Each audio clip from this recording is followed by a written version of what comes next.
Tokyo's Shinagawa train station is one of the most crowded places on Earth. Close to 1 million commuters will transit here on an average day.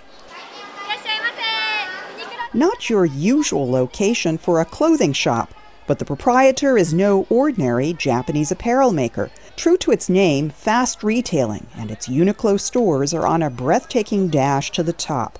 With their conventional stores already saturating the country, the company is now chasing potential customers too busy to visit a regular shop, selling cheap undergarments to busy commuters just like newspapers and candy. UNIQLO is a retailing legend here in Japan. It's no-nonsense, low-cost socks and shirts, a mainstay of Japanese closets. Now the company has vowed to make itself as much a household name overseas as it is here in Japan. Our long-term vision is to become the world's top apparel company by 2020. That means boosting net sales from around $10 billion now to more than $60 billion in just a decade. Bold words from a company that's still well behind global names like H&M, Zara, and Gap, but typical for Japan's most celebrated entrepreneur right now, Tadashi Yanai. Since he took over the company in 1984, Yanai has transformed UNIQLO into Asia's biggest apparel company and become Japan's richest man in the process, as diminutive in stature as he is brimming with confidence. Our imitators will just stimulate overall demand. We are number one by far. Our competitors are effectively just advertising our products for us. Yanai's rag trade exploits have made him a business guru here. He's racked up plenty of mistakes, but never takes risks that endanger his core business. That's the secret of his success. Within the conservative, cloistered, and risk-averse circles of Japanese apparel makers, Yanai is cut from different cloth. A bit like a dictator, probably, because as you said, no other Japanese retailers has done such a thing. No one has achieved such a fast growth in the apparel industry, and their style is different from traditional Japanese companies. Yanai was the first Japanese clothing retailer to knock out middlemen and adopt Western-style manufacturing and sales.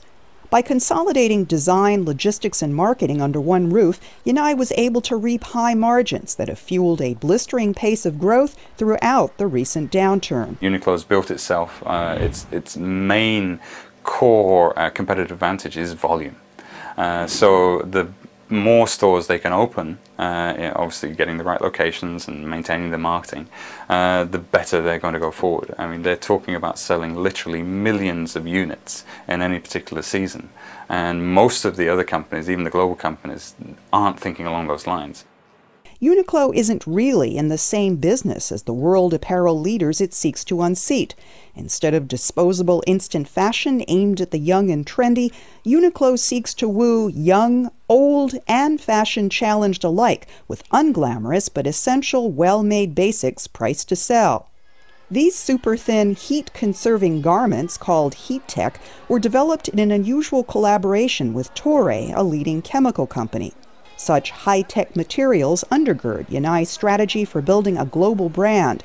Projected sales for Heat Tech underwear this season, a whopping 70 million units. People tend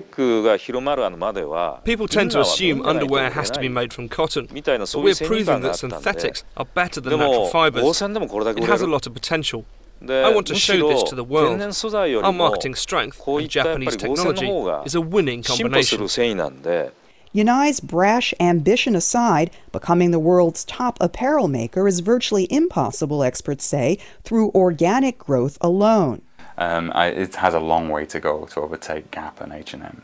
And probably the only foreseeable possibility is a major acquisition of either one of the global chains or several of the second-tier chains. UNIQLO is still very much a Japanese company, reliant on its home market for sales.